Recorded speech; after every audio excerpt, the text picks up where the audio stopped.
linnud laulavad, et väikene pilve piiril kuldamas Eestimaa. Mida saan sind tahama?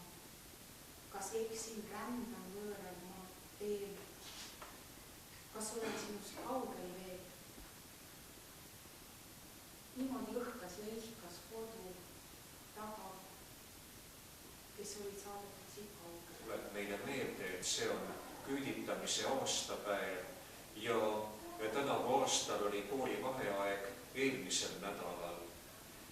Enamasti jääb see just koolivaheaja nädalasse, sellepärast, et küüditajatel oli see mõte, koolivaheajal saab ka lapsed kergemini Siberisse viia, sest muidu võib-olla mõni laps on internaatkoolis, tuleb laupäeval koju ja on perest seetõttu jääb maha ja küüditamine on just mõeldud selle mõttega, kuidasmoodi terved pered tänavisid selle eest, et oled andnud meile meie lapsed, need, kellele meie võime rääkida ja kellele meie võime osutada oma armastust.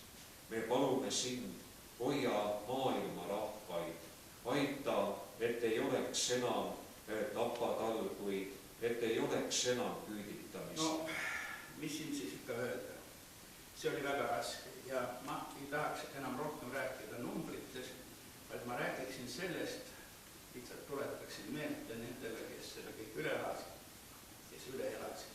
Sest tõesti, nagu oli juba jutuks, väga paljud surid teel ja väga paljud läksid maamuldega võõral maal.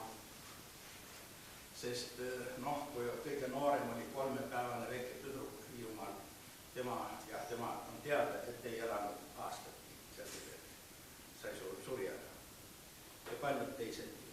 Aga õnneks tulid ka inimesed tagasi.